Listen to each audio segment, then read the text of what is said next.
The pact between two families, an agreement forged even before their children drew first breath, promised Scarlett a Lanmian to Prince Kyle. But at the height of a glittering ball, that long-held understanding shattered.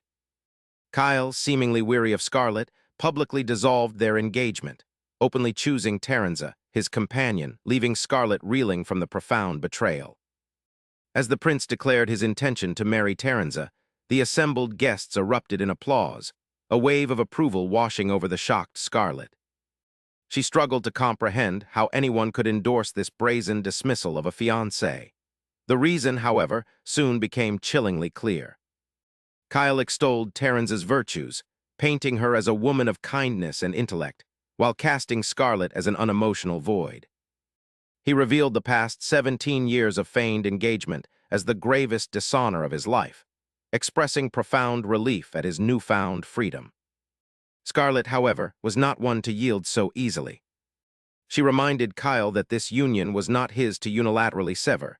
It had been established by their parents, a bond beyond his personal whims. Yet Kyle retorted that her supposed transgressions, petty criminal acts, harassing Terenza out of jealousy, justified his decision to annul the engagement without seeking anyone's consent. Terenza, seizing the moment, slipped into the guise of a victim, as Kyle recounted fabricated tales of Scarlett's bullying on the academy campus, stories that included locking her in toilets and pushing her down staircases. Scarlett, bewildered, dismissed these claims as utterly false, emphasizing that their distinct class schedules meant they had never even met in person. But Kyle, blinded by his infatuation, seemed to operate on two brain cells, both of which now appeared to be lost to him. He misinterpreted Scarlett's factual correction about Terenza's normal class status versus her own elite class as an insult to his chosen bride. He insisted Terenza had relayed every alleged act of cruelty, depicting Scarlett as a truly villainous figure. Having endured enough of this man-child's incessant insults, Scarlett declared her indifference to the accusations, agreeing to the engagement's nullification. Yet she requested one final gesture from Kyle before their ties were permanently severed. Initially, the prince demurred, unwilling to grant even this small concession. Terenza, however, basking in her perceived victory, urged him to indulge the pitiful woman, ensuring she left with no lingering regrets. Kyle, feigning appreciation for Terenza's kindness, then asked Scarlett her final wish. Slowly, deliberately, Scarlett advanced towards them, her hand clenching into a tight fist. Her ultimate desire, she stated, was to punch him squarely in the face. Kyle recoiled, questioning her sanity, but Scarlett offered no verbal response. Instead, with a form so graceful even a legendary boxer might commend it, she delivered a swift, powerful punch to Terenza's face. This single, striking blow, however, carried the weight of a far longer narrative.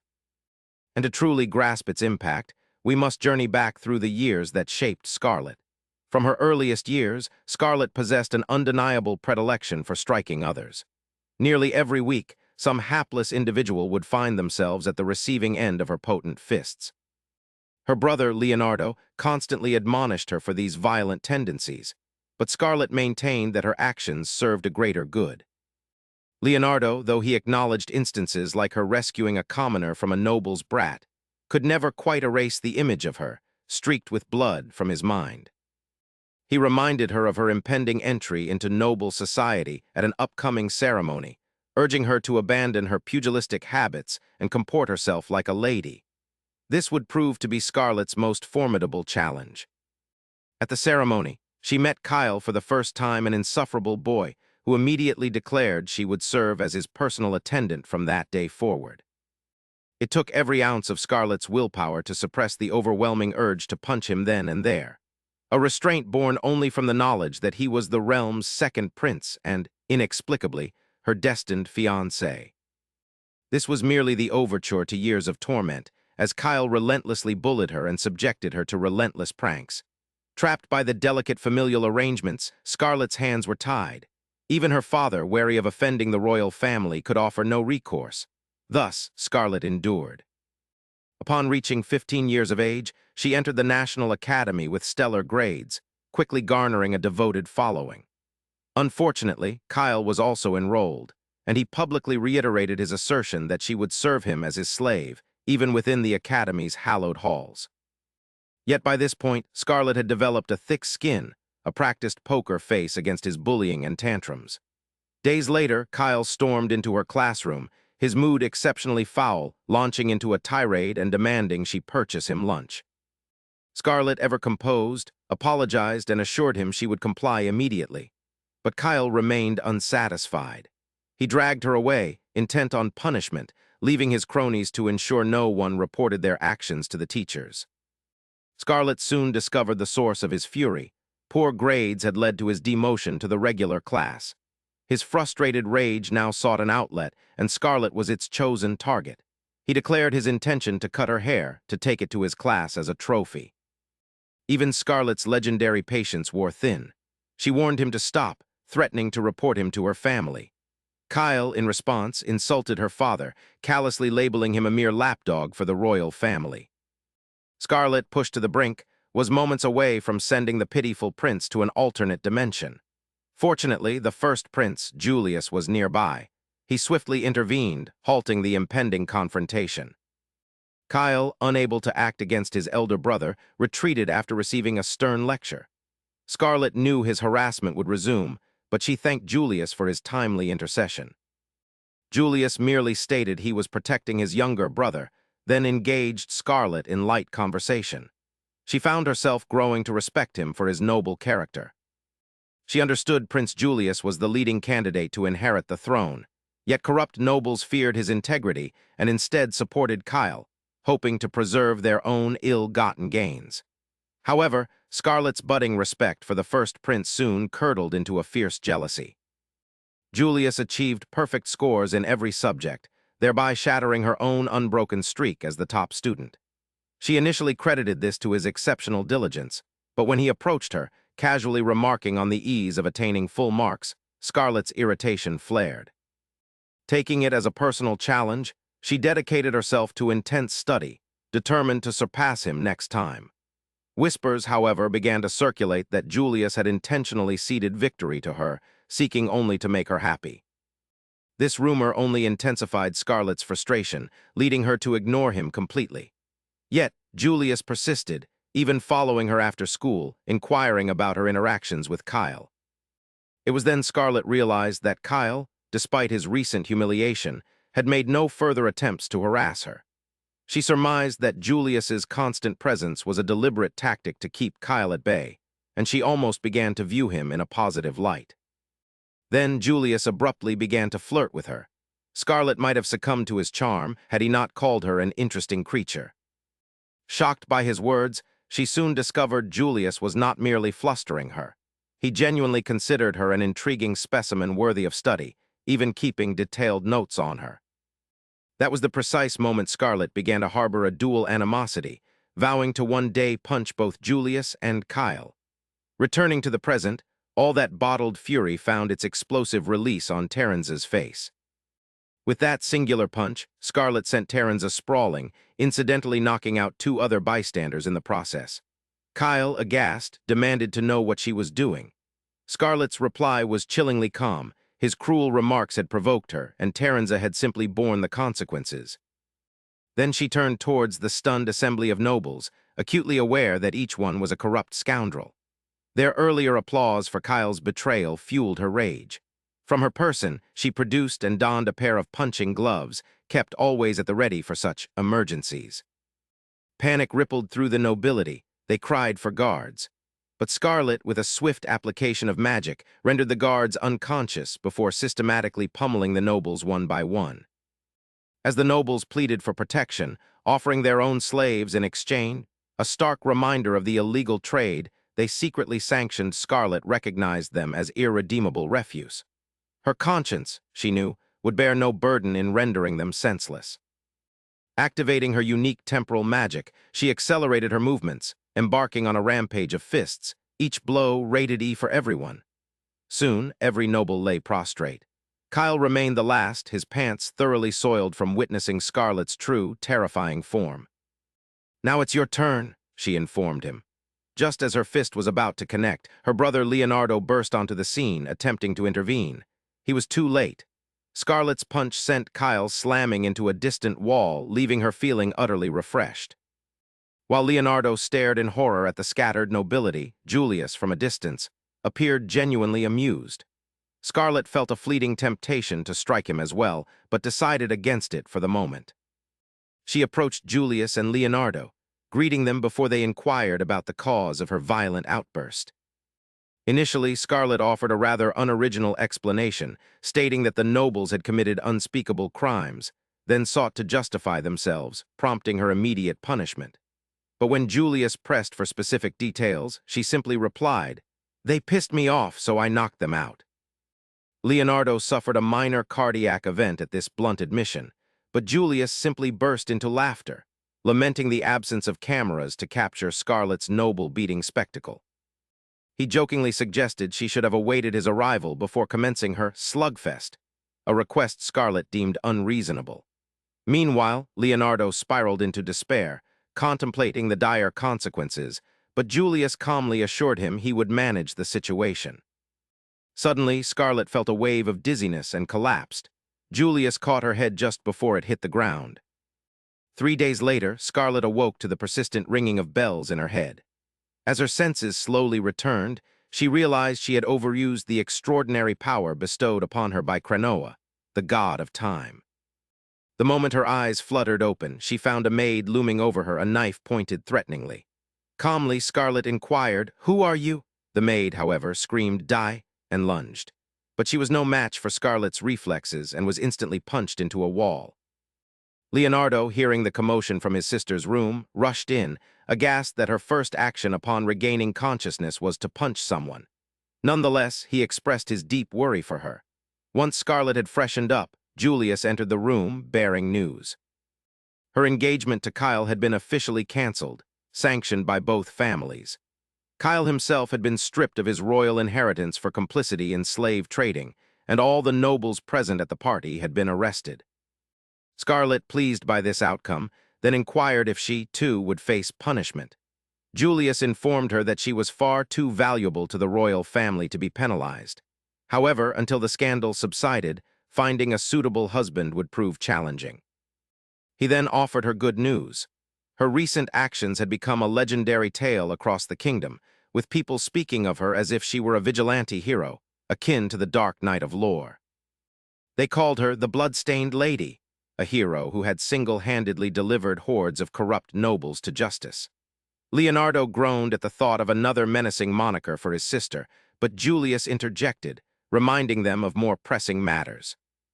Among the arrested nobles were many prominent figures holding government positions. Their most significant challenge, he explained, was the Prime Minister, a staunch supporter of Kyle's faction. Julius revealed that the king had harbored suspicions about corruption within Kyle's circle for some time, establishing a clandestine organization, CIO2, to investigate.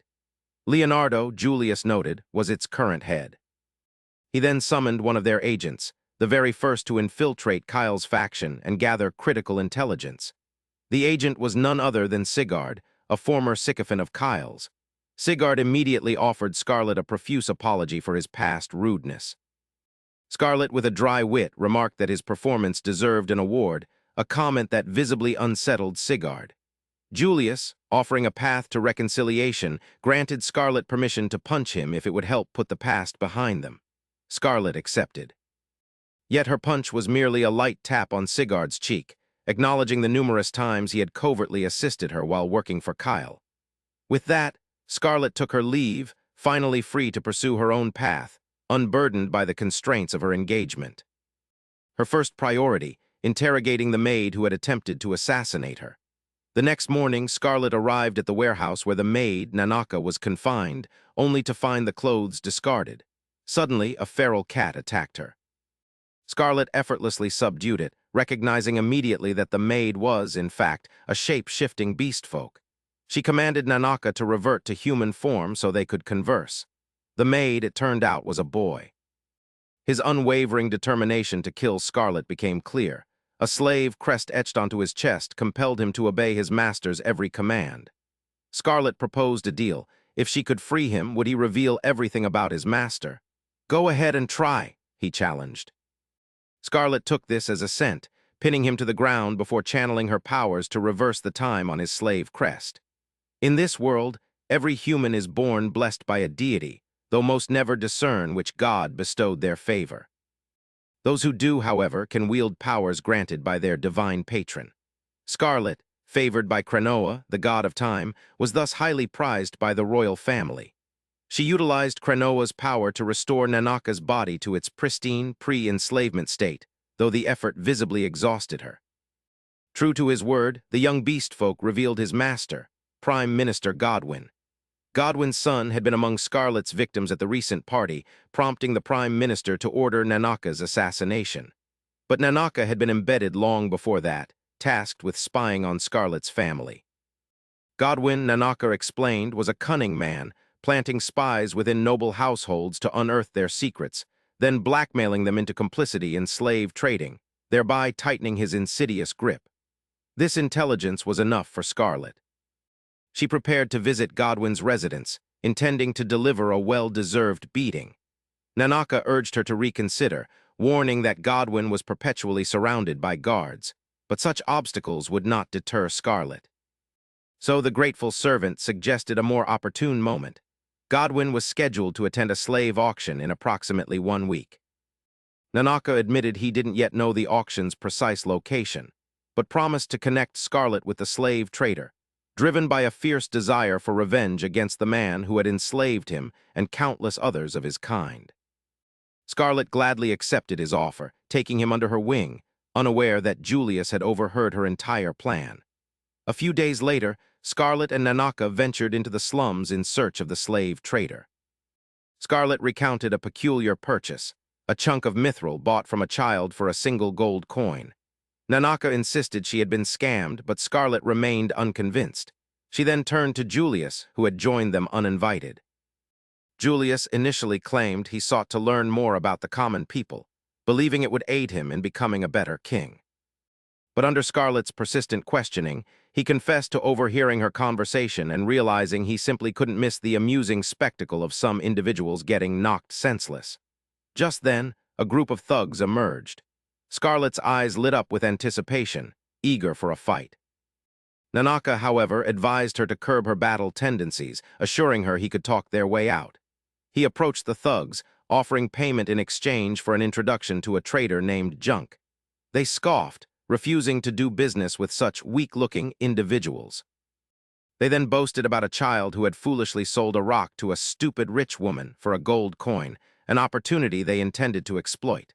They had even beaten the boy and stolen his gold coin, a demonstration, they claimed, that the strong prey on the weak. Hearing this infuriated Scarlet. These men, she decided, were utterly deserving of a beating. Enhancing her strength and activating her speed, she swiftly incapacitated 3 of the thugs. The remaining 2, realizing they were facing the infamous violent noblewoman, began to panic. Scarlet knocked down the eye-patched thug, then turned to the last remaining bandit, the one who had articulated the philosophy of the strong preying on the weak. By his own logic, she declared, she was free to do whatever she pleased with him. He immediately begged for mercy, promising to return the money to the child. Scarlet informed him he could do so after receiving his beating. The thug, however, foolishly revealed the slave trader's location as a bargaining chip. Scarlet thanked him, then knocked him unconscious. She turned back to Julius, who was applauding her. She asked what he had been doing during the fight. He, in turn, asked if he should have intervened, a suggestion Scarlet swiftly dismissed. Julius then decided to approach the slave trader, Junk, himself, fearing that Junk might recognize Nanaka, or that Scarlet might beat him senseless before extracting any information. In a matter of minutes, through a combination of bluff and threats, Julius succeeded, obtaining the location of the next slave auction. On their return journey, Scarlet playfully labeled Julius a potential conman, to which he retorted that it was still preferable to being a violent maniac. Nanaka pondered if this was the enemies to lovers dynamic he had heard so much about.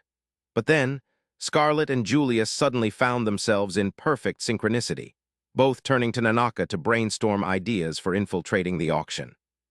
Soon, Scarlet visited a nobleman named Zathan, the very slave trader whose contact Junk had provided.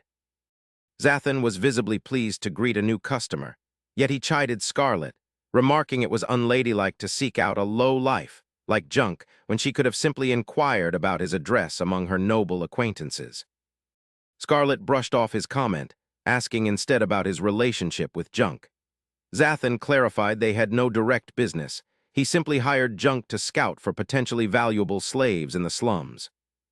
When Scarlet pressed for clarification, he explained that dwarves, elves, beastmen, and other such species fell into the valuable category. He then pointed at Nanaka, confirming the beastman's considerable worth. Nanaka visibly tensed. Scarlet, feigning ignorance, asked how Zathan had discerned her servant was a beastman. He chuckled, replying that years of experience in his profession had given him keen insight. Scarlet, her anger simmering, was almost tempted to assault him then and there, but Nanaka subtly restrained her, reminding her of their plan. Once the repugnant man ceased his laughter, he inquired about the type of slave she sought. Scarlet informed him she had heard about an upcoming slave auction in the capital and wished to attend. Zathan's demeanor shifted to seriousness. To gain entry, he explained, she would need verification, revealing her status within the auction community and either buying or selling at least 6 slaves. Scarlet offered him any sum of money, but Zathan insisted it wasn't about the currency. Instead, he proposed that if she handed over her beastfolk slave, he would present her at the auction as the daughter of a distant relative. Scarlet's fury flared, but she masterfully suppressed it, offering a polite smile. If that was all it took to enter the auction, she declared, she would readily part with the slave. Shortly after, Scarlet and Nanaka departed the mansion. Scarlet still struggled to comprehend how such an abhorrent trade could operate so openly within the kingdom. She was, however, relieved that their plan had unfolded precisely as Nanaka had predicted Zathan would react. Nanaka, in turn, expressed surprise that Scarlet hadn't resorted to her fists to resolve the situation, prompting Scarlet to playfully pinch him for his teasing. Upon their return, Scarlet asked Nanaka if he was truly certain about their strategy. Though she could remove his slave crest afterward, she couldn't guarantee his protection while he was actively enslaved. Nanaka, sounding as if he were putting himself up for auction, retorted that he wouldn't let anyone harm his merchandise before the event. He added that this was his way of atoning for attempting to kill her. Then, he abruptly yawned.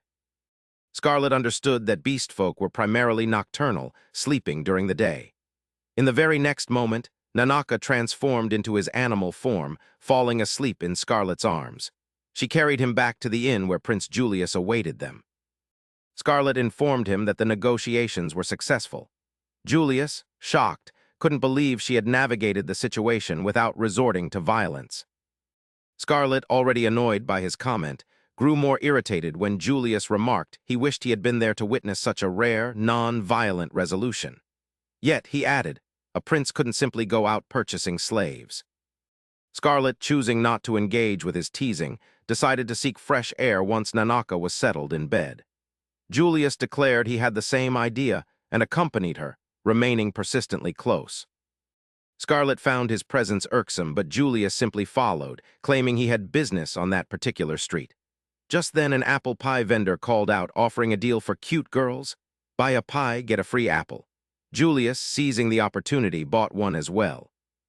Next, a jewelry merchant attempted to sell her inexpensive trinkets.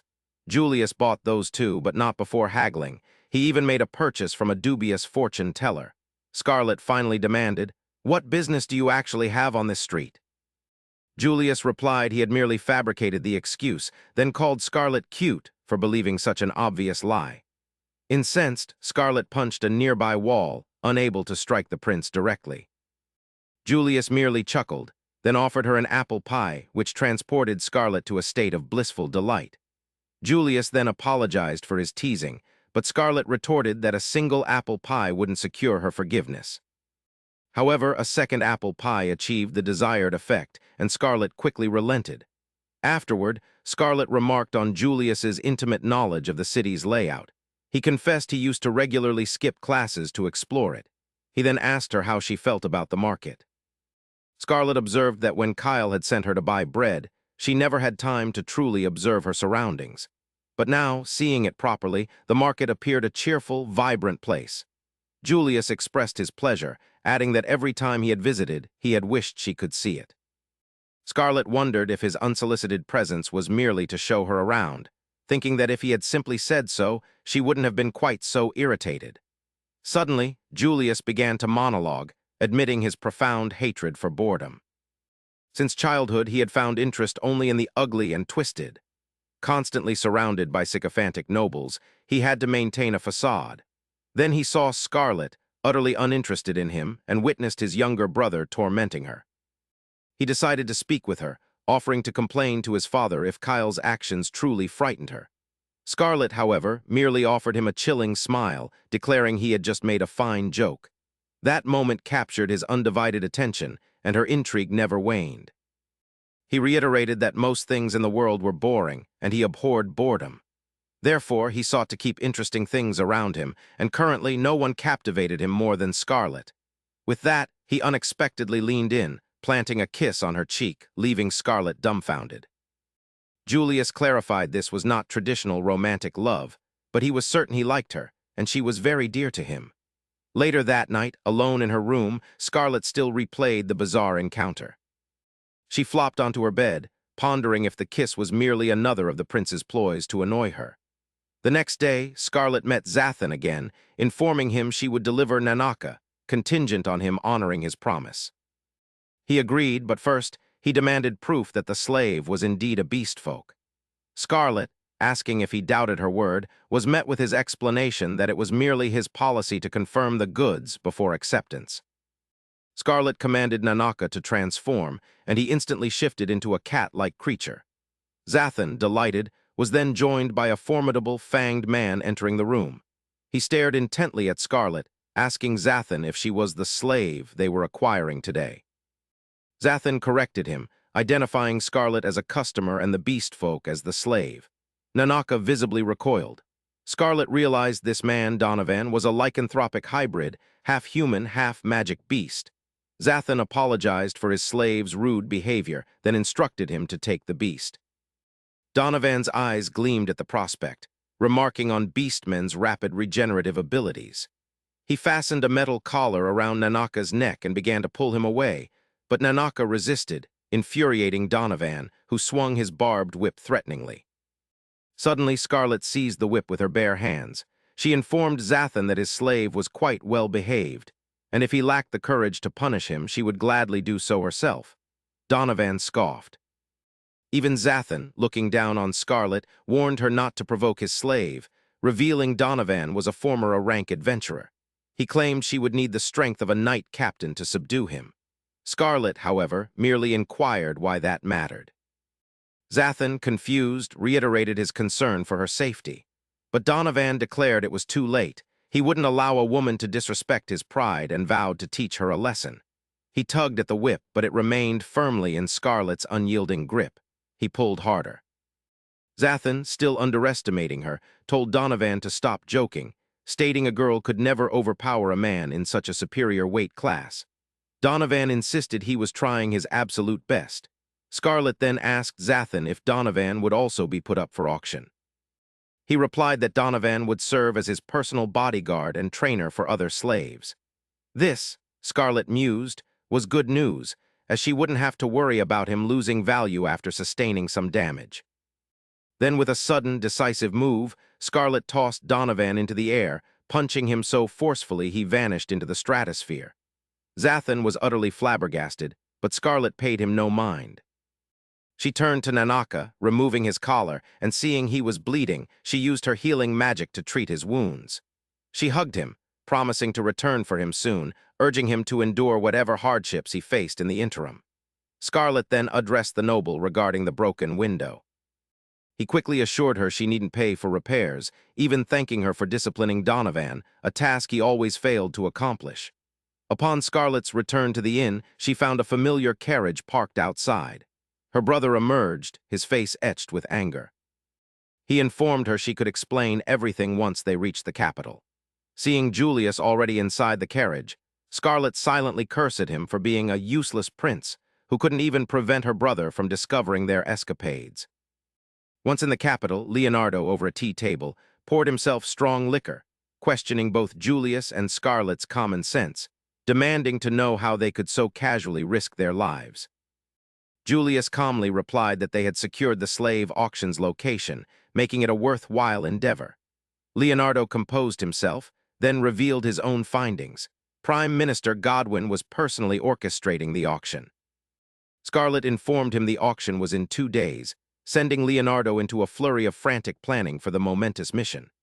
Meanwhile, Scarlett found herself staring at Julius, who smiled and asked if she desired another apple pie, reminiscent of their earlier outing.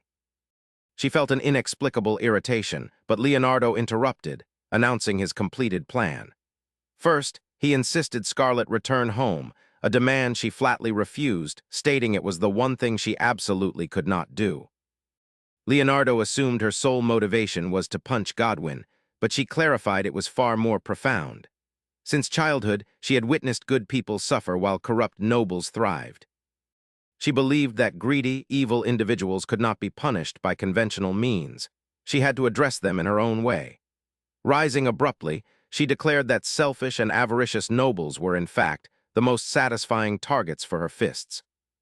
Leonardo and Julius reacted in their usual contrasting ways to her violent tendencies. Scarlett continued, explaining that ordinary people couldn't even touch nobles, but as the daughter of a high-ranking duke, she would face no serious repercussions. Julius, much to Leonardo's dismay, who feared for their family's reputation, agreed with her. A larger concern, however, was the potential presence of individuals from the Vanquish Empire at the auction. Both Scarlett and Julius tensed at this revelation. The Vanquish Empire had been in continuous conflict with their Palestine kingdom for 300 years. They were known as ruthless people who revered power as the sole hierarchy, ruled by powerful dragon riders. Though peace talks had recently begun between the two nations, Leonardo had confirmed intelligence that the Vanquish Air Force had been in recent contact with Godwin. Coincidentally, at that very moment, Godwin was meeting with officials from the Vanquish aerial army. He raged at Scarlett for crashing Kyle's party and derailing their carefully laid plans, instructing the soldiers to eliminate her.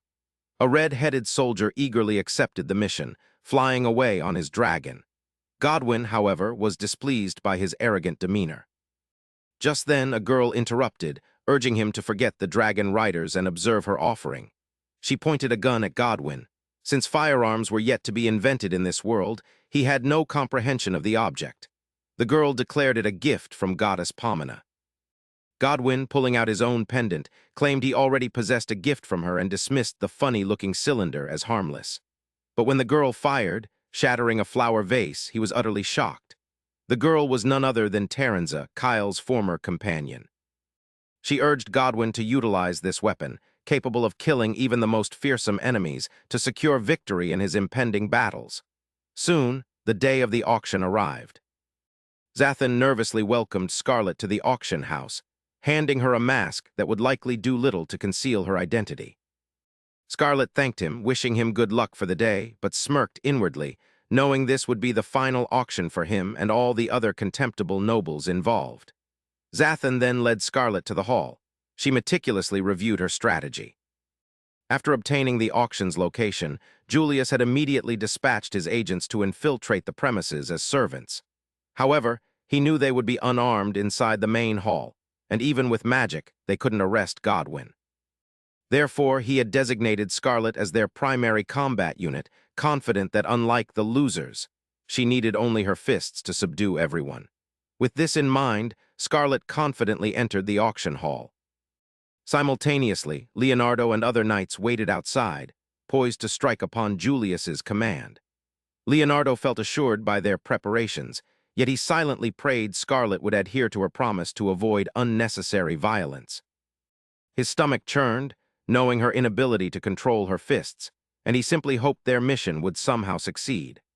On the other side, Scarlett listened as nobles discussed the types of slaves they desired from the auction. Their preferences varied, but all agreed the main attraction of the evening was the shape-shifting beast folk. Just then, the lights flickered off, and Scarlett accidentally bumped into a man. He apologized and moved on, but she felt a faint familiarity in his voice. She had little time to dwell on it, however, as the announcer took the stage, officially commencing the auction. He first presented a one-winged bird woman, prompting an immediate flurry of bids from the nobles. Scarlet watched from the balcony, barely containing her rage, when Julius suddenly appeared beside her. She questioned his presence, reminding him he was supposed to be leading the mission. He replied he had come to check on her. Scarlet began to walk away, but Julius followed, asking if she had located Godwin. She hadn't seen him, she replied, but had an idea of his whereabouts. Julius urged her to act quickly, as the royal knights were stationed outside the gate and might apprehend her target if she delayed. Scarlet immediately proposed a trade. If he would postpone summoning the royal knights, she would provide him with the spectacle of a lifetime by publicly pummeling Godwin. Julius, sold by the offer after all, that was why he had joined the undercover operation, demanded more. A mere beating of the Prime Minister wasn't enough. What would she offer in return for delaying the command to the knights? She paused, then promised her lifelong loyalty to the crown and the kingdom. Julius immediately rejected the proposal, stating he wasn't asking her to serve the crown. Gently holding her face, he asked her to swear loyalty to him instead. Scarlet argued it would ultimately be the same, as he would be the next emperor. But Julius, impatient, clarified that she wouldn't achieve her objective if she didn't pledge her loyalty to him right now. Scarlet conceded, swearing her allegiance to him. Julius, delighted, finally asked about Godwin's location. Scarlet believed he was overseeing everything from the highest balcony. Julius urged haste. Scarlet, in turn, declared herself even more impatient than he to beat it out of the corrupt Prime Minister. Meanwhile, in the prison, guards escorted an elf woman away, leaving her daughter behind. The girl struggled to follow, but Nanaka held her back, explaining it was futile. The girl began to cry, while other slaves prayed to gods and saints for deliverance. Nanaka, however, promised they would all be safe. On the other side, Scarlet rendered guards unconscious, prompting Julius to praise her magical control. She sulked, reminding him of his past victory over her in magic practicals at the academy. Julius, secretly pleased by her jealousy, then encountered a group of thugs. Scarlet immediately recognized them as Godwin's private guard. She decided to treat them as an appetizer before the main course, removing her gloves and donning diamond-studded knuckles. Without even invoking Krenoa's blessing to boost her speed, she thoroughly routed the thugs, then shattered the door to the room where Godwin, surrounded by his closest allies, was enjoying the unfolding spectacle. While everyone processed the sudden intrusion, Scarlet confidently strode into the room, tearing off her mask. "My fists have been itching to meet your face, Godwin," she declared. Godwin stared in shock, but his son, boiling with a desire for vengeance against Scarlet, unleashed a lightning spell. Julius, however, swiftly used his royal ring to nullify the attack. Godwin panicked upon seeing the royal ring, a device capable of neutralizing any spell cast by those of the Empire, possessed only by the Emperor and Julius. Julius then began to relax, while the corrupt nobles, understanding their doom, collectively soiled themselves. They, however, convinced each other that the blonde man was an impostor. Godwin decided to deal with him and Scarlet quickly, commanding a special slave be brought forth. Scarlet identified the ferocious beastman as Donovan, simply in his transformed, bestial state. Godwin ordered Donovan to kill both Scarlet and Julius, but just then, Sigurd appeared, slashing Godwin's hand. Scarlet realized the man she had bumped into earlier was Sigurd, still maintaining his facade as Kyle's loyal follower to infiltrate the auction. Godwin, now utterly frustrated, commanded everyone to attack the intruders. Sigurd took charge, instructing Scarlet and Julius to remain behind him. Scarlet, however, grabbed his collar, pulling him back. "These nobles are my targets," she declared. "You're not touching them." Sigurd seemed almost thrilled as Scarlet, with a menacing smile, permitted him to engage only Donovan, reserving the rest of the scoundrels for herself. He immediately accepted, and Scarlet reveled in her rampage, swinging nobles around, creating a veritable cyclone. No one dared approach her. One by one, Scarlet hunted them down, tossing a couple off the balcony in her fury. Soon after, Leonardo rushed in, having received no signal from the prince, and was aghast at the bloody scene. Scarlet stood proudly amidst a heap of defeated nobles. Leonardo, in despair, believed she had finally become a mass murderer. Scarlet assured him she had held back, so no one was actually dead. But then, they noticed Sigurd struggling against Donovan. The remaining guests were fleeing in panic, and Leonardo worried some might escape. Julius agreed, deciding they should mobilize the knights, but Scarlet reminded him she had not yet pummeled Godwyn. Despite this, Julius ordered Leonardo to send the knights after Godwyn. Scarlet protested, arguing this wasn't what he had promised. Julius assured her she alone would have the right to beat the Prime Minister senseless. Leonardo, overhearing this, turned back, demanding an explanation. Julius clarified he had exchanged vows with Scarlet and therefore had to uphold his promise. Leonardo, astonished, mistakenly believed Julius and Scarlet had exchanged wedding vows. Overcome with emotion, he thought his sister had finally found the man with whom she would spend her life. Scarlet, however, couldn't comprehend his dramatic reaction. Julius, recognizing their shared difficulty in reading the room, decided to ignore them and signaled the waiting knights outside. Soon, Leonardo recovered from his emotional outburst and utilized his special skill, clairvoyance, to scan the entire mansion. He located Godwyn and his son heading towards the rooftop. Immediately after, he spotted a dragon hovering above. The three rushed to the roof. Julius remarked that his theory that Godwyn was collaborating with the dragon riders of the Vanquish Empire had proven true. They needed to hurry, he urged, or Godwyn would escape. Unfortunately, they were in the basement, with 5 floors separating them from their target. Scarlet, however, had a solution. She kicked off her shoes, instructing Leonardo to free Nanaka and all the other slaves. Then, activating her power of acceleration, she cleared an entire flight of stairs in a single leap, scaled the walls, shattered a window, and launched herself directly to the rooftop. Such a concentrated burst of power placed an immense strain on her body, but the dragon and Godwyn were now within sight, and she had no intention of letting the old scoundrel escape. Meanwhile, Godwyn and his son reached the dragon rider, immediately launching into insults. They demanded a common soldier like him dismount his dragon and meet them on equal terms. The dragon rider, enraged, called them lowly humans and commanded his dragon to deal with them. The dragon swung its massive tail, intending to swat the 2 men away. But just then, Scarlet descended from the sky like a meteor, blocking the dragon's tail. "I can't let you harm my punching bags," she informed its rider. Godwyn's son was already crushed beneath her feet. "You're next," she casually added to the Prime Minister. The dragon rider, however, suddenly leapt down, expressing his shock that someone could stop his dragon's tail with a single hand. He knelt before her, throwing back his hood, declaring his love for her and asking her to marry him, much to everyone's astonishment. Scarlet, rejecting his proposal, simply swatted him away. The dragon, attempting to avenge its master, attacked Scarlet, but she grabbed its mouth, pinning it to the ground. In that time, the dragon rider recovered. Witnessing Scarlet defeat both him and his dragon only intensified his interest. He repeated his proposal, but Scarlet punched him in the gut, knocking the wind out of him. The redhead, however, continued to babble about her beauty, strength, and grace. Scarlet, exasperated, kicked him away, confident that would suffice. Yet he rose again, barely able to stand, still pleading for her hand, proclaiming he had never encountered such a strong woman.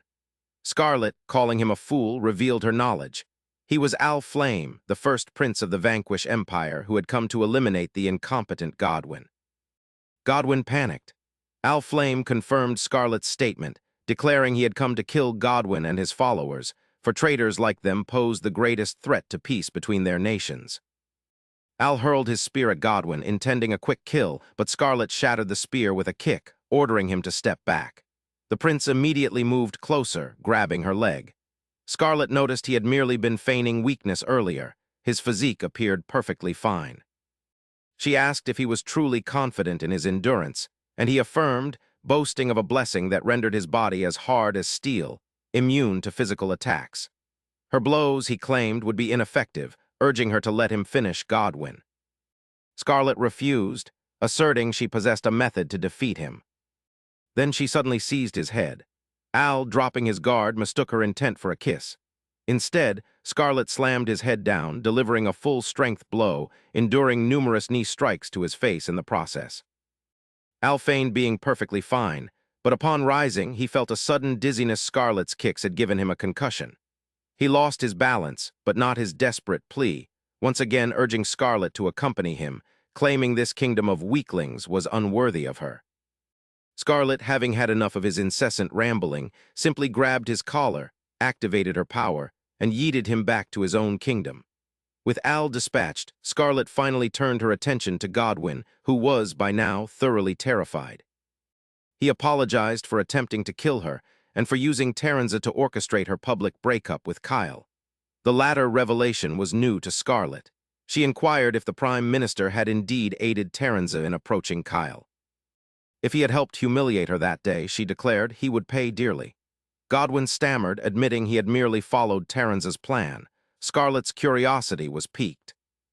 Godwin, seeing a desperate chance to escape, promised information if she allowed him to go, beginning to reveal that Taranza was no ordinary girl, but had been summoned from another world by a goddess.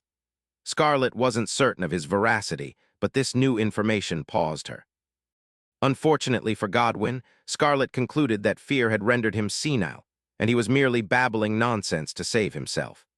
Unable to believe Taranza was an otherworldly girl summoned by a goddess, Scarlet resolved to administer the punishment he so richly deserved. Godwin, still attempting to negotiate, offered her anything she desired. Scarlet mused for a moment, then described her need for a human punching bag with shifty eyes, a pointed nose, and well-padded clothes. Godwin, relieved, assented, only to realize with dawning horror that she was describing him. Scarlet, having anticipated this, activated Krenoa's power, slowing time around her 100-fold, while she alone moved at normal speed. She punched Godwin on behalf of the exploited, the kidnapped, those sold into slavery. She punched him for ruining Nanaka's life. She punched him for attempting to kill her. And finally, she punched him simply because she desired to beat him senseless. As Scarlet landed the final blow, her temporal magic dissipated, and Godwin absorbed the delayed impact of all the punches at once. She courteously bowed as Godwin was sent flying. But then, she suddenly fell to her knees, having overexerted Krenoa's power. Her hair darkened at the tips, and her hands began to bleed. Scarlet worried her brother would be disappointed. She lost her balance, but Julius arrived just then to support her. He used his power to heal her, remarking that he wouldn't believe a human could fight like that if he didn't know her personally. Soon, Leonardo and others arrived, inquiring about Scarlet's condition. They also wondered about Godwin's whereabouts. She replied that he had just passed through the wall. Unfortunately, Scarlet had underestimated the old Prime Minister. He was still on his feet. He jumped down from the wall, drawing the pistol Taranza had given him, aiming to shoot Scarlet. Julius, however, leapt in front of her, taking the bullet with his own body. Everyone was mortified, but Godwin rejoiced, having at least eliminated one thorn from his path. Scarlet, enraged, lunged at him, slamming him to the ground with a punch. Godwin insisted her punches wouldn't harm him, claiming a gift from goddess Pomona protected him from all damage. The foolish man made the mistake of displaying it, and Scarlet immediately ripped it away, then smashed his nose. "You cannot be forgiven for the sin of killing Julius," she declared. "You will apologize to him in the afterlife." With that, she struck the old man with all her strength, sending him soaring. She proclaimed Julius avenged, asking him to watch over them from heaven. Julius coughed, informing her he was not yet dead. Leonardo's healing magic had saved his life. He asked if she was disappointed he was still alive, and she replied she was glad to see him well. Soon after, all the nobles were arrested. Godwin, miraculously, was still alive despite absorbing Scarlet's full power punch. Meanwhile, Scarlet rested in her carriage, satisfied that she had thoroughly beaten her target. At the same time, in the Vanquish Empire, Prince Al was entangled in a tree when his friend arrived to rescue him. He kicked the tree, sending Al tumbling to the ground, then supported him as they walked towards his dragon. Al complained that every bone in his body might be broken. His friend, however, scoffed, reminding him his joke wasn't even funny, given his uniquely durable body. The red-headed prince revealed he had been yeeted, all the way from another country, surmising he must have expended all his blessings simply to survive the ordeal. Soon, they reached the dragon and flew home. On the way, the blonde friend asked Al if he had enjoyed playing with the toy he wanted. Al, thinking of Scarlet, replied he had enjoyed playing with her far more than expected and eagerly anticipated their next encounter. Back in the kingdom, news of Scarlet's intervention at the slave auction spread like wildfire. People hailed her as their kingdom's savior. The press descended upon the Royal Academy, eager to interview her friends about her hobbies and pets. While the girls speculated whether Scarlet owned a cute, fluffy cat or an elegant dog, her latest pet was Rex, the dragon Al had left behind. As Scarlet trained the dragon, Nanaka watched from afar, a tinge of jealousy in his gaze. Just then, her butler arrived, informing her he had supplied all the town's merchants with an item she had conceived. He wasn't sure if it would sell well, as it was quite unique, but Scarlet was confident Julius, at least, would purchase many. The butler then pointed out Nanaka's apparent jealousy of her new pet. Scarlet called him over to join their play. Nanaka happily transformed into a pup and scampered towards her, but maids intervened, needing his help to prepare for impending guests. Meanwhile, Terenza visited the prison, but guards initially blocked her. She used her magic to brainwash them, gaining passage. She mused about her desire for the most adorable fairy tale ending imaginable, falling in love with a prince, overcoming countless challenges to achieve her happy conclusion. Everything she did was in pursuit of this ultimate happiness, and even now, her visit to Godwin served that purpose. He, delighted to see her, pleaded for his release, promising to serve Goddess Palm with all his power. Terenza acknowledged her gratitude for his efforts in suppressing other religions to establish Paumanism as the country's dominant faith. Godwin insisted he could do even more if freed. But Terenza, stating she had a gift for him from Goddess Paumina, used her power to brainwash him further, then left a bottle of poison on the floor. Godwin, now completely under her control, drank the poison. Terenza walked away, thanking him for playing his role in her story, but declaring he was no longer needed. News of Godwin's death reached Julius and others, but Julius found it difficult to believe such a resilient man would commit suicide. Leonardo, too, found it suspicious, especially since, despite Scarlet's reports, they had found no trace of Terenza, a major collaborator. Just then, Nanaka arrived with old files Leonardo had requested. As they sifted through the documents, Julius grew curious about this Terenza, who could even control the Prime Minister. He suddenly spotted a note referencing the religion of Paumanism. Nanaka turned at the mention. Julius explained the kingdom's various religions, with Paumanism being a major one. Leonardo added that it had only recently surged in popularity, even becoming the official state religion. It worshipped Palina, the goddess of beauty and love, led by a pompous, overtly greedy merchant. Nanaka understood the connection to Godwin, who would readily deal with any corrupt individual. However, Sigurd interjected, bringing up Dianism, the other major religion, which had existed since the kingdom's founding. It worshipped Saint Diana, a girl with the power of exorcism. Leonardo noted that while not the state religion, most people believed in Dianism, and common folk would likely argue it deserved the title. This reminded Sigurd of the upcoming official pilgrimage festival of Dianism. Julius, wishing to avoid involvement, deferred the matter to Leonardo. Julius then abruptly brought up Scarlet, asking Leonardo how she was doing. Leonardo replied she was doing exceptionally well. Only yesterday, she had gone hunting to feed her dragon. Julius laughed, calling her a truly remarkable and unique woman. He mused that he would never be bored with Scarlet by his side and wondered if he should seriously propose marriage. Leonardo beamed, telling Julius to stop joking, reminding him he had already exchanged vows with her. Nanaka and Sigurd were stunned. Leonardo then clarified that Julius and Scarlet had pledged their lives to each other, but it was a top secret. He continued to gloat about his sister's good fortune, while Julius privately hoped Leonardo would eventually grasp the truth on his own. In the interim, Julius resolved to visit his beloved. A few days later, Scarlet had completely tamed the dragon and rode its back with perfect command. Her friends from the academy visited her house. As they approached the gate, they saw the dragon flying towards them. Without seeing Scarlet riding it, and without waiting for the butler to assure them the dragon posed no threat, they immediately attacked it. Scarlet, miraculously, remained unharmed despite the impact. Later, over tea, she learned her friends had assumed the dragon was an enemy. They proudly explained that, since soldiers from the enemy kingdom rode dragons, they had instinctively moved to take it down upon sight. Scarlet was secretly pleased they hadn't changed, having not seen them in a long time. The girls then bickered about who had been boss in the girls' dorm in Scarlet's absence. Afterward, They urged Scarlet to recover quickly and return to the academy, as graduation was approaching, and they didn't want to graduate without her. The purple-haired girl expressed her desire to graduate soon and marry a good man. Scarlet had heard the girl already had many suitors, but her friend dismissed them as insincere. She desired a man willing to risk his life for her. Though Scarlet was happy to hear about her dreams, it reminded her of Julius risking his life to save her. She wasn't sure how she felt about that. Then her friends inquired if she had any marriage plans.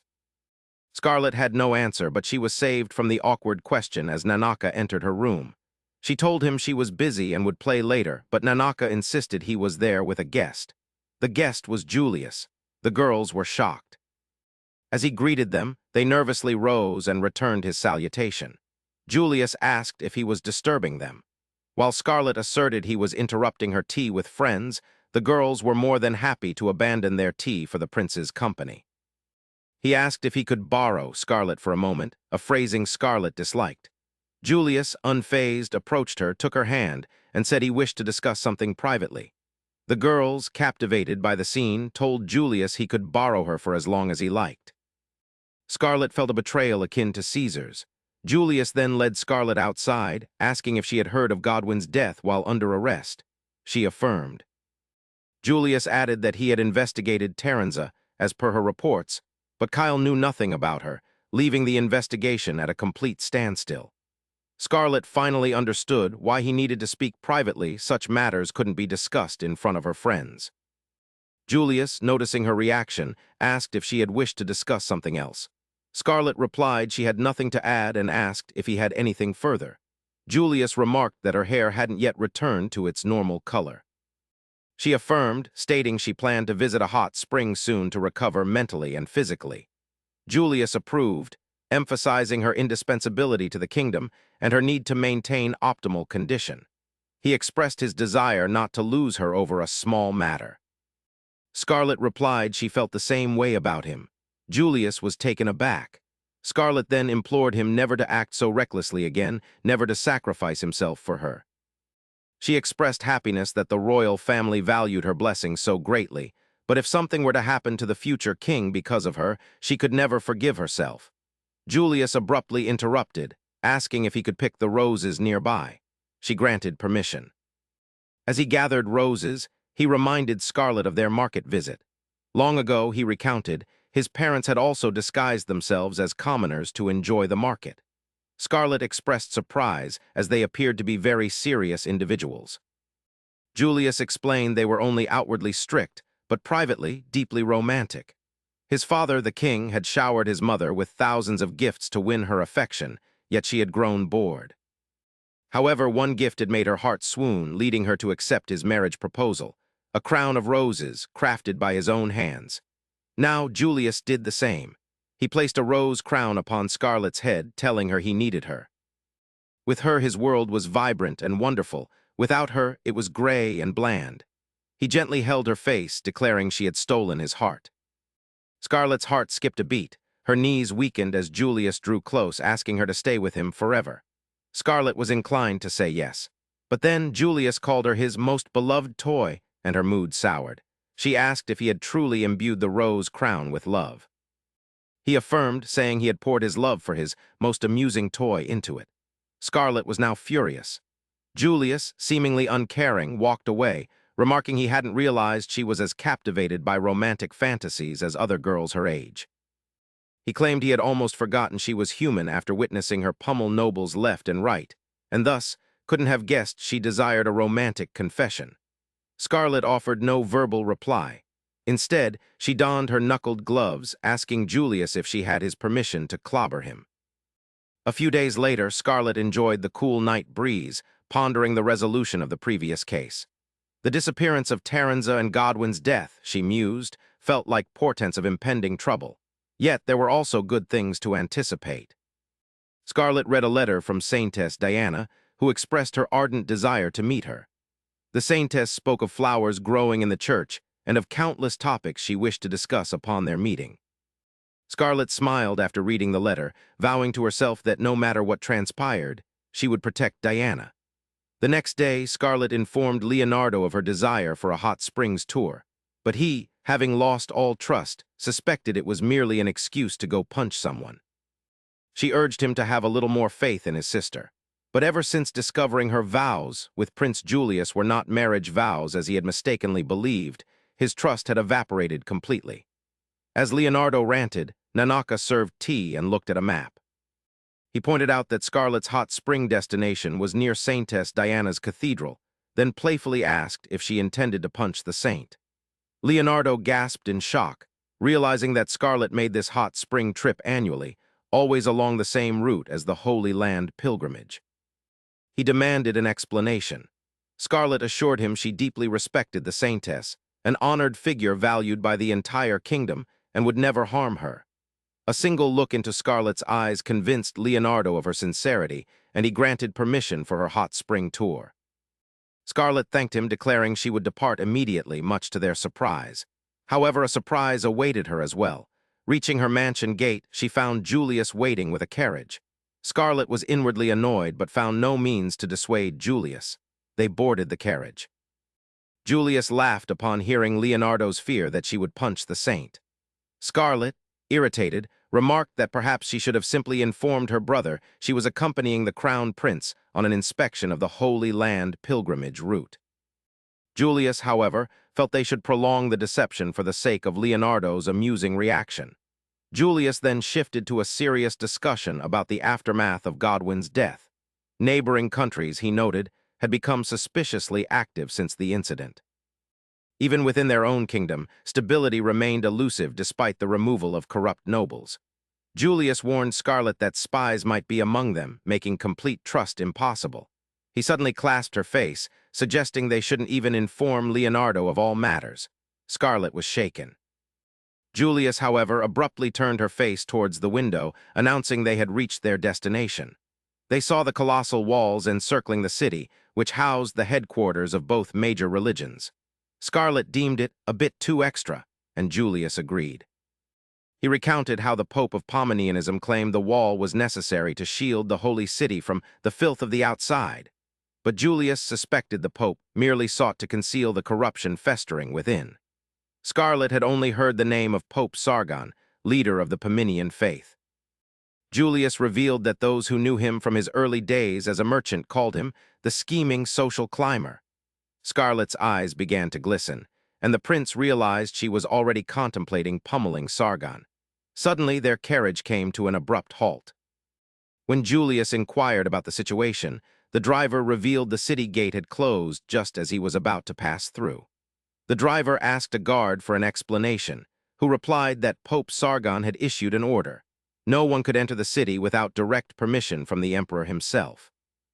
Julius was incensed, knowing Sargon was deliberately obstructing the holy pilgrimage of Dianysm's believers. He stepped out, stating that the emperor was currently meeting with other rulers, a fact Sargon surely knew.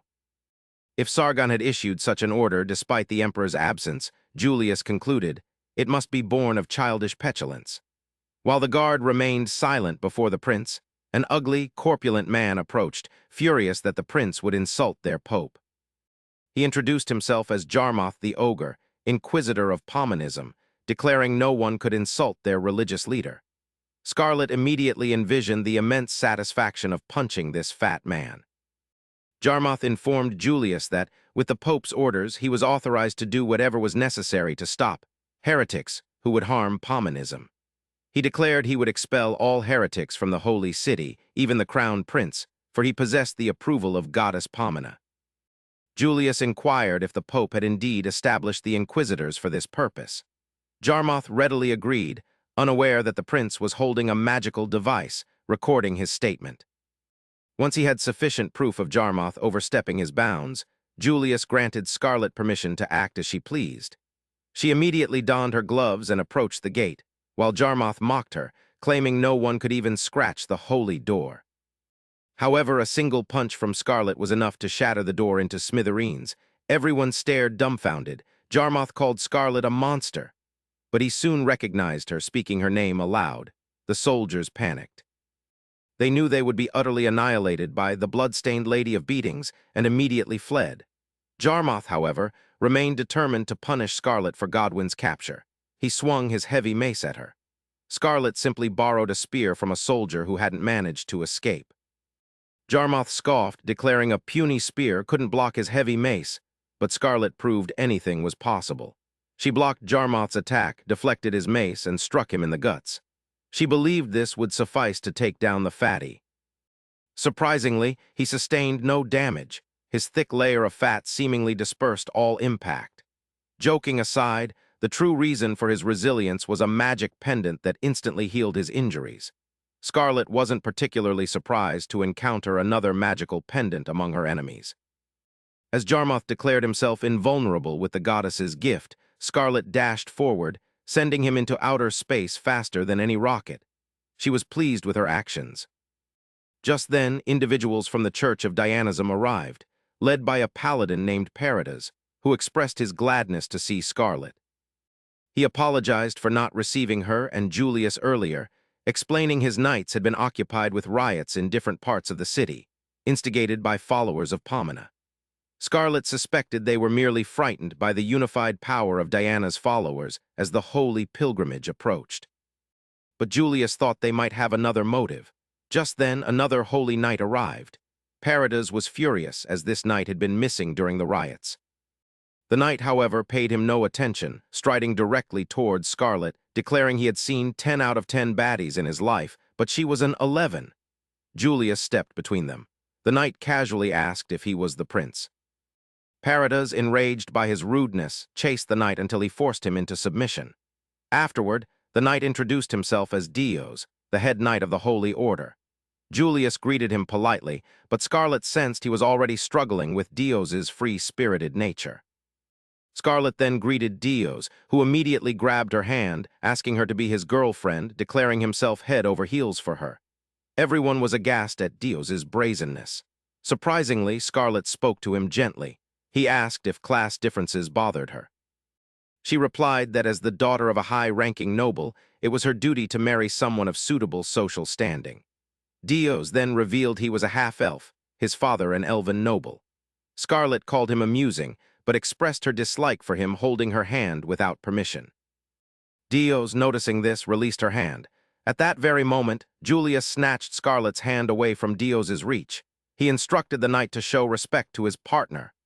Dios mistakenly assumed they were dating. Unwilling to back down, he told Julius he disliked taking orders. The other knights, furious, dragged him away after a brief struggle. Peridas apologized for the ill-mannered moron, explaining Dios had joined their order about a year ago, rising quickly through the ranks due to his talent. Scarlet also perceived Dios's skill, noting he seemed to realize she was about to strike him for holding her hand. On that note, she asked Julius how long he intended to hold her hand. He immediately released it, apologizing. Scarlet replied it was fine, but then asked what he had been discussing with Dios. Julius, hurrying away, declared they should meet the Saintess quickly. They soon reached the cathedral and greeted the Saintess. Julius then requested a private audience to discuss high-level matters. He and Scarlet waited for Diana in a meeting room. Julius knew what was coming. As soon as Diana entered, she lunged to hug Scarlet, exclaiming how much she missed her. Julius pulled her away, instructing her to greet the prince first. Diana threw a tantrum, telling him to remove his filthy hands. Julius threatened to summon a church official to join their meeting. Diana, nervous, didn't want to lose precious time with Scarlet. Julius released her. Diana hugged Scarlet again, who urged them to get down to business. Diana began recounting the holy pilgrimage's origin, 300 years prior, when the demon lord unleashed his army upon their kingdom. Unable to defend themselves, a girl with exorcism powers appeared on the battlefield, swiftly defeating the demons. This girl, named Diana, then erected a barrier to protect the kingdom from monsters, utilizing purification gems. However, she eventually died, and the gems began to lose their power. Surprisingly, within a few years, another girl named Diana appeared, using her powers to purify the gems and re-establish the barrier. The king, honoring them, built a church in their name, and soon people began worshipping the girls as Saint Diana. Thereafter, whenever the barrier weakened, a new Saint Diana awakened her powers to restore it. This brought them to the current Diana, who loved being spoiled by Scarlet. Julius, however, was displeased by her childish behavior. He warned her they needed to be extra careful about the holy pilgrimage this time, as followers of Pomona could cause problems. Diana disliked the idea of the pilgrimage parade, as it required her to stand all day. Julius, however, insisted she endure it, stating they needed to show everyone the saintess was healthy, which would also keep the Church of Pomonism in check. He then callously remarked that Diana had already lost her powers, so she should at least do this much. Scarlet intervened, admonishing him for hurting the girl's feelings. Diana, forcing a fake smile, said it was all right, as Julius spoke the truth. She affirmed she would prepare for the pilgrimage, then left the room after confirming Scarlet would spend the night. Once she left, Scarlet told Julius he should have been more careful with his words. He admitted his failing. Scarlet thought Julius simply didn't know how to handle a girl's emotions, but also sensed he was under pressure to ensure the pilgrimage's success. Later that night, Scarlet slept with Diana, telling her stories of how she had recently pummeled a lot of jerks.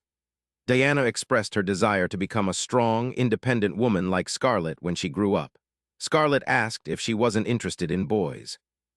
Diana replied boys were gross and mannerless, and even though Julius was handsome, he was a twisted bastard who always teased her. Scarlet agreed, as Julius teased her too, further infuriating Diana. Just then, a servant knocked, informing Diana it was time for bed. Scarlet decided to take her leave, but before she went, Diana had a request. She explained that Diana was a common name as everyone wished their daughter to be a saintess. She wanted to be called something else.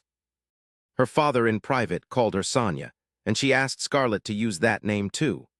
Scarlet obliged, calling her Sonia before leaving, remembering the time she had found Diana in despair after realizing she could no longer use her powers. The next day, a parade celebrated the pilgrimage's commencement. Julius and Scarlet observed Diana performing her duties from a distance. Everything proceeded perfectly until loud cannon fire suddenly rattled the area. The public panicked, scattering in all directions, creating chaos for Diana and her holy knights. Scarlet immediately exited the carriage, using her keen senses to pinpoint the cannon fire's source, the Pomona Church. She instantly invoked Kronos' power, rushing towards the church, while Julius could only follow, concerned by her impulsiveness. Scarlet soon reached the church, spotting a finely crafted halberd on a statue of Goddess Pomona. Taking a liking to it, she landed directly on the statue, destroying it, then seized the halberd, intent on pummeling the arrogant individuals in the Church of Pom. She focused, locating the source of the explosions in a building behind the main church. Using Kronos' power to accelerate her throw, she yeeted the halberd high into the air, causing it to crash down like a meteor on the building. A huge explosion erupted, destroying the structure. Scarlet, casually tossing the head of Pomona's statue, decided to investigate further. Inside the building, high-ranking church members struggled from the rubble. They wondered who had thrown the spear that ignited all their gunpowder, demolishing their building. Just then, Scarlet appeared, revealing she was the culprit. The priests initially dismissed her, turning back to their work. Meanwhile, Scarlet realized that despite the explosion, none of the priests were harmed, indicating only one possibility. Before she could confirm her theory, one of the priests recognized her. Panic swept through them, but they quickly regained their confidence, believing that together they could defeat even Scarlet. They declared their mission to eradicate evil from the world, with Scarlet at the top of their most wanted list. They announced that Inquisitor Katarl the Wise would pass judgment on her. An ugly, bald old man emerged, acting as if he were the protagonist. He lectured Scarlet about dumping her garbage in the sacred church. But then he noticed the head of their goddess statue in Scarlet's hand. His glasses shattered as he realized what Scarlet had done. To punish her, he summoned 9 spiked baseball bats. However, before he could even manifest all the bats, Scarlet knocked him out by throwing the statue head directly at his face. She then approached Katarl, plucking his magic necklace, as he, bewildered, asked why she was thwarting their grand mission to stop Saintess Diana's pilgrimage. All the priests began to weep, lamenting Scarlet's destruction of weeks of hard work.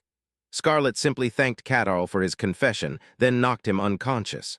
The remaining priests vowed revenge, one charging at Scarlet with a knife. She instantly punched him into the rubble pile. The rest decided to gang up on her. Scarlet, however, was pleased. Now she could inflict damage to her heart's content without the slightest guilt. Soon after, city guards arrived, ready to storm the building. But just as they prepared to enter, Scarlet emerged, informing them she had dealt with all the terrorists inside, and they could safely arrest them. She then returned to the city square, where royal healers, under Prince Julius's orders, treated the injured. Scarlet appreciated the gesture, then spotted Diana waving excitedly. Suddenly, Diana's chariot broke and she began to fall. Scarlet panicked, trying to rush to her, but someone else beat her to it. The one who saved Diana was Leonardo, who had just arrived in the city. Diana, smitten, gazed at his intense, caring eyes. The next day, Sigurd reported to Julius that the city's commotion had been calmly handled, and the pilgrimage had departed the city walls. Sigurd believed Pamina's followers could no longer harm the pilgrimage, but Julius remained unconvinced. He explained that only high-ranking Dianism members knew he and Scarlet were coming to the city to ensure a smooth pilgrimage. Yet, the Pomians had a trap ready. Sigurd immediately realized Julius suspected a spy among them. Julius confirmed his doubts, tasking Sigurd with infiltrating the Church of Pamina to discover their objectives before the spy inflicted further damage. Meanwhile, Scarlet traveled with the pilgrimage, accompanied by Leonardo. He demanded to know what she had been doing in the Holy City instead of enjoying her hot spring tour. Scarlet replied she was on tour, but then heard of the injustices Pamina's followers were inflicting upon Saintess Diana's adherents. Since she wasn't far, she decided to assist them. Leonardo disbelieved every word of her story, but knew further discussion was futile. Instead, he spoke of testimonies from the beaten and tied-up priests, who claimed a silver-haired female demon had beaten them half to death and they never wished to face her again. Julius roared with laughter, while Leonardo was mortified, knowing precisely who they meant. Scarlet, however, feigned innocence, claiming she never knew demons truly existed. She attempted to change the topic by offering Leonardo cookies, but he remained focused. Scarlet assured him not to worry, as she had been called to assist the pilgrimage. Leonardo remarked there was no need for that.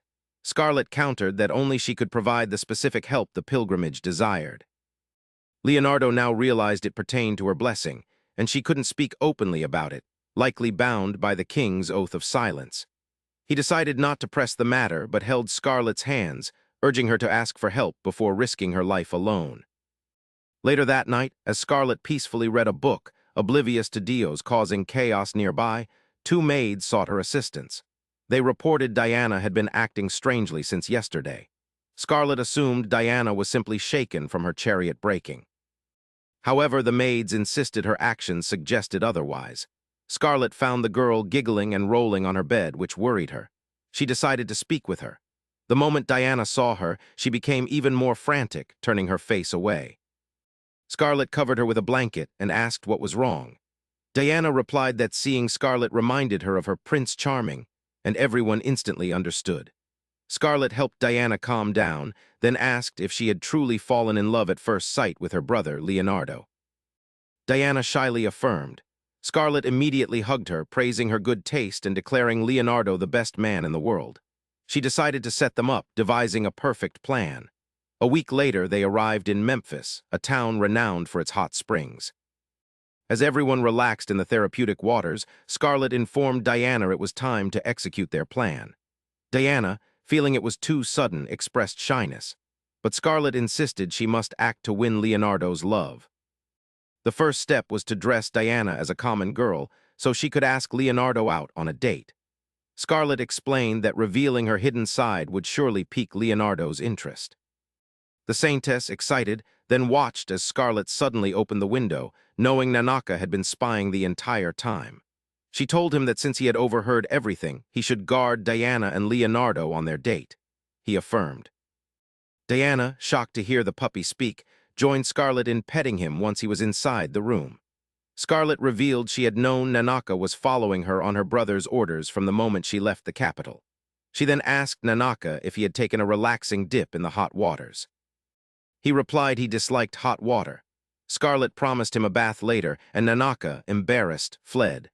Before leaving, he revealed Leonardo had just finished his bath, urging them to approach him quickly before he retired. Diana seized the opportunity, went to Leonardo's room, and nervously asked if he would like to tour the city with her. Leonardo recalled Scarlett's earlier conversation, where she had explained Diana wanted to experience the hot spring city's nightlife as a normal girl, and had asked him not to refuse if Diana requested a tour. Remembering this, Leonardo accepted Diana's offer. Scarlett, seeing the first step of her plan succeed, decided to enjoy the city's nightlife herself. As she enjoyed the market, Julius appeared. Scarlett remarked he had arrived earlier than expected, asking what he, the busiest man in the kingdom, was doing there. Julius replied he wished to enjoy a quiet night with his favorite plaything. Scarlett retorted she was not there for enjoyment, but for an important reason: to observe the local adventurers. Julius warned her that while some adventurers were unsavory, it was unlikely she would find anyone worthy of her fists here. Just as he spoke, they witnessed an adventurer smashing pots at a local business, venting frustration over a lost bet. He continued despite the merchant's pleas. Julius told Scarlett she had found today's punching bag. He first approached the merchant, giving him a purse and purchasing all his items, including the broken ones. In exchange, he requested permission to use the remaining items as they wished. The merchant, grateful, agreed. Julius then informed Scarlett they had the go-ahead. She immediately smashed a pot over one of the adventurers' heads, then donned her knuckles to whoop their asses. On the other side, Leonardo shivered as Scarlett entered her devil mode, but his attention was diverted when Diana pointed to a goldfish catching game.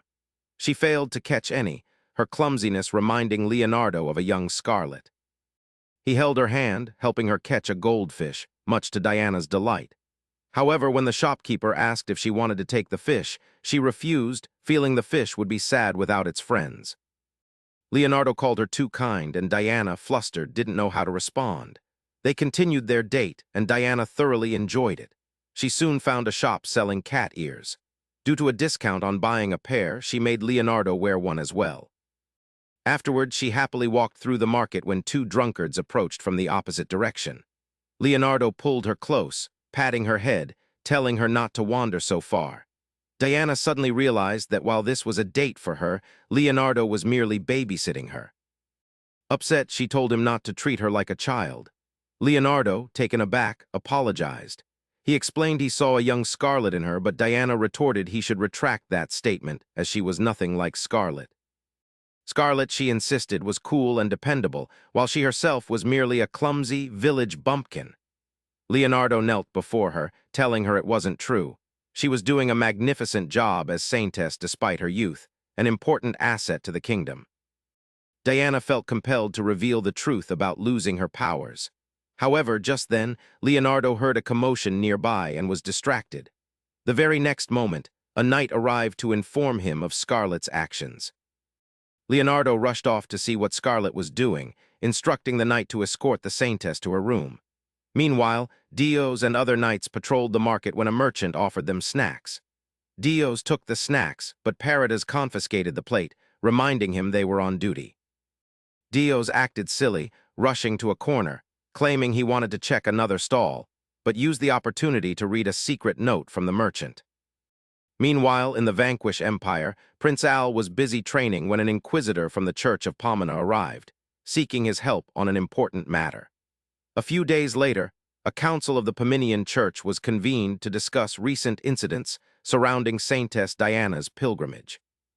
Church officials demanded answers from the inquisitors, asking why they had failed to stop the pilgrimage, a divine mission from Goddess Pomona.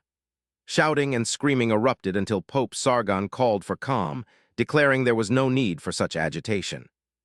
He revealed he had already planted a spy among Diana's followers, which would be sufficient to bring them down. However, as the obese, ugly man chuckled about his evil plan, he failed to realize that Sigurd, having infiltrated the Pominian Church as a knight, had overheard everything. Meanwhile, the pilgrimage continued. Today, Diana and her followers faced an uphill climb to reach one of the purification crystals. Diana ran out of stamina halfway, cursing whoever had decided to place the crystal atop a hill. Scarlett encouraged her to push forward, but her words had less impact than Leonardo's, who held Diana's hand and asked if they should take a break if it was too much for her. Diana blushed deeply. In her excitement, she declared she could climb the hill all day without stopping. The Knights of the Holy Order lagged behind. Paradis began to scold them for their slowness, reminding them of their duty to protect the Saintess. Scarlet, however, told Paradis to go easy on them, acknowledging the difficulty of climbing uphill in full plate armor while maintaining vigilance. She praised them as heroes, asserting they would surely do everything in their power to save the Saintess when the time came. The knights, smitten by her words, began calling her a goddess, receiving a surge of energy and marching ahead at full speed. However, just as they departed, Julius appeared, teasing Scarlet for acting like an innocent young lady. He suggested she might be a villain for how easily she manipulated them. Scarlet secretly took it as a compliment. As they continued walking, she informed Julius that if he thought she would always remain a pure-hearted girl, he was mistaken. He retorted that no one would ever believe the mad dog noblewoman had a pure heart to begin with. Scarlet took no offense at the nickname. In return, she called him his royal finesse, a nickname all the thirsty, noble ladies used for him at parties. Julius was taken aback upon learning Leonardo had divulged that embarrassing nickname. Just then, Dios arrived. He told Scarlet she looked really comfortable and cheerful talking with the prince. She didn't take him seriously, remarking he was more athletic than he seems, which pleased Dios. He boasted that forests and mountains were his backyard as a half-elf. Scarlet mildly impressed him. Dios threw a tantrum, asking how he could impress her further. At that exact moment, an annoying fly began to bother her. Julius, sensing what was about to unfold, went to Leonardo and instructed him to proceed without the three of them. Meanwhile, Dios continued to ask Scarlet for a chance to show off his skitty riz, but her full attention was on the irritating fly. As the fly buzzed towards Dios, she suddenly turned to attack it. The flirty knight took a step back, failing to comprehend what was happening, as Scarlet pointed her palm towards the fly, using a powerful wind spell to send it, along with a humanized fly that had been bothering her even more, soaring away. Soon after, the party reached the hilltop where the barrier crystal was installed. Leonardo was shocked to see how dark it had become in 1 year, absorbing all the corruption. When he noticed Scarlet heading towards the tents, he stopped her, assuming she was going to the tent where the Saintess changed her clothes. Scarlet replied she was going to the right tent because she was a Saintess as well. Leonardo was utterly flabbergasted. When a servant called Scarlet a saint, he was even more shocked. He stopped his sister, demanding an explanation, but she waited for Julius to stop laughing and grant permission to reveal a national secret.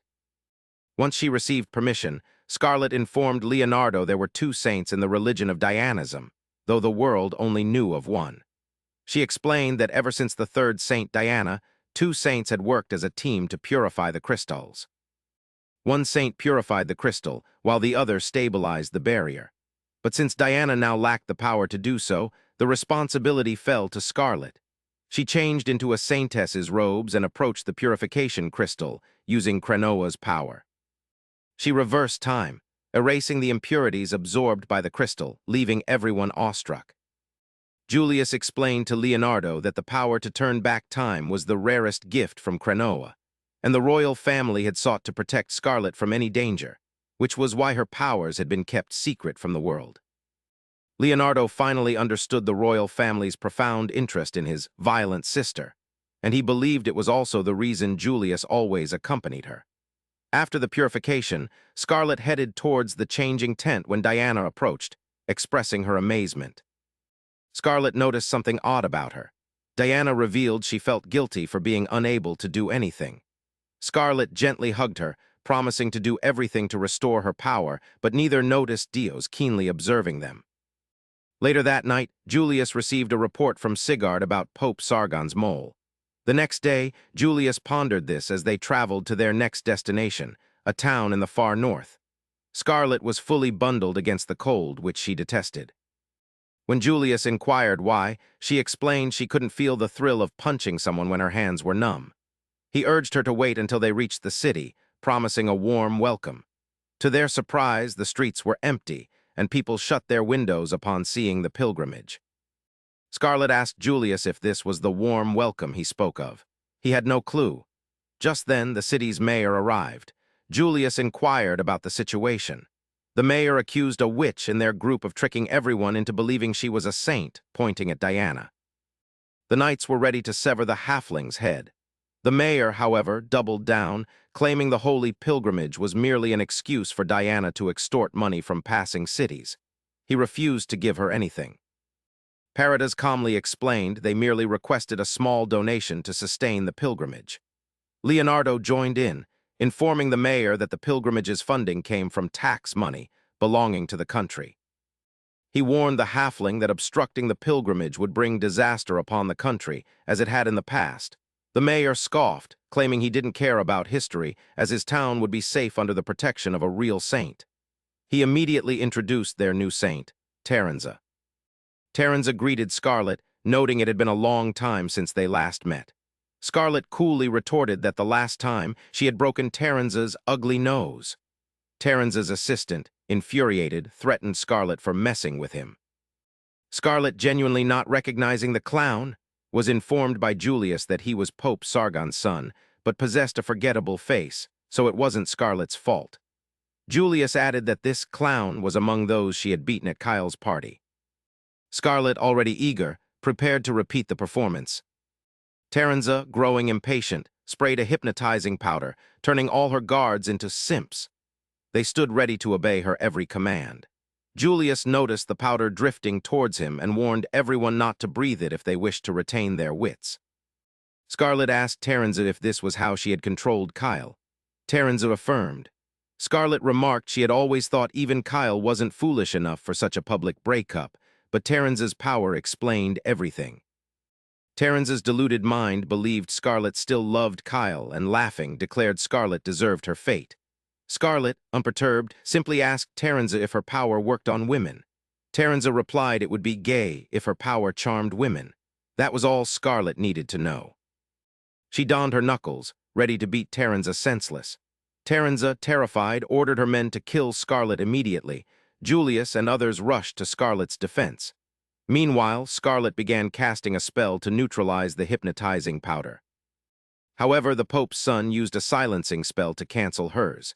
He then ordered mages to restrain Scarlet, who cast a spell to bind her in iron chains. The clown boasted he had come prepared after his previous beating. Unfortunately for him, Scarlet had known of her weakness long before him. Her earrings were, in fact, protective magical items. The chains restraining her suddenly snapped. She then dashed forward, knocking out the clown with one punch and bringing down the magic casters with him. The remaining guards attacked, but they were no match for Scarlet's raw power and speed. She effortlessly dispatched them, then headed towards Terenza, who ordered her bodyguard to protect her. The dominating mommy told Terenza to relax as she pulled out her whip, swinging it while introducing herself as a member of the Inquisition. Scarlet easily dodged all attacks, then knocked her down with a kick, sending Terenza tumbling to the ground in fear. Scarlet then climbed atop her, declaring she should have completely flattened her face during their last encounter. She prepared to finish what she hadn't then, but her punch was blocked by a barrier. Scarlet was shocked. The barrier was identical to the one Diana could create before her powers vanished. As she pondered what was happening, she heard Diana's scream and saw Dios holding her hostage. Paradis demanded to know what he was doing. Dios replied he had wished to stay out of the matter, but he couldn't allow Terenza to be harmed. He pointed his knife at Diana, revealing he was a spy for the Paminian Church and an inquisitor. Everyone condemned him as a traitor, but Dios remained unbothered. He offered to trade hostages to resolve the situation peacefully. Paradis declared they wouldn't negotiate with terrorists. However, as Dios touched his blade to Diana's neck, Leonardo panicked, agreeing to the trade-off. Scarlet immediately moved away from Terenza. Dios released Diana, stating they all won in this situation. Leonardo rushed to hug Diana, assuring her she was safe. Once Diana was secure, Terenza mocked Scarlet for failing to strike her this time, then summoned a storm, disappearing with Dios. Scarlet, her energy depleted the moment her enemy vanished, fell to her knees. Julius rushed to her side. Scarlet collapsed into his arms, having expended too much energy. He urged her to rest, promising to handle things, but she asked him to reserve the final blow for her. In her dreams, Scarlet found herself walking on clouds. As she wondered where she was, Krenoa, the god of time, called to her. Scarlet bowed, thanking him for his blessing. He expressed surprise, having only ever seen her beating people whenever he looked down on earth. However, her desire to fight for the greater good was why he had summoned her. Krenoa commanded Scarlet to help Diana recover her powers, which had been stolen by goddess Pomona and her high priestess. He then elaborated, revealing Pomona had stolen Diana's powers because she was in love with him. Scarlet was shocked, but Krenoa explained Pomona had always been jealous, disliking his blessings bestowed upon humans. She had been furious when he blessed Diana and Scarlet, and thus wished to strip them of their power. However, gods were forbidden from direct interference in the mortal realm. So Pomona created a replica of herself from her hair, not only to wield her blessings, but also to exercise her authority as a goddess on earth. Yet, she could only create a hollow body. To fill it with a soul, she selected a girl from the modern world. Thus, Terenza was born, now acting as Pomona's direct representative in the mortal realm. Her goal, to destroy the lives of Scarlet and Diana because they had received Krenoa's blessings. Pomona, Krenoa added, didn't care if it meant destroying the entire kingdom. Scarlet, enraged, remarked that the goddess sounded like a complete bitch, and Kronos could only agree. He sent a glowing orb towards Scarlet. As she grasped it, it transformed into a pocket watch. Kronos informed her that swinging this pocket watch before Terenza would extract Diana's power from her body. He then gave her another gift, removing the black discoloration from her hair and boosting her powers to their limit. He asked Scarlet if she wished to test her new abilities. For that, he summoned punching bags adorned with the faces of corrupt nobles. Scarlet was delighted to unleash her improved abilities on the punching bags, but she was even more excited at the thought of using this power in real life.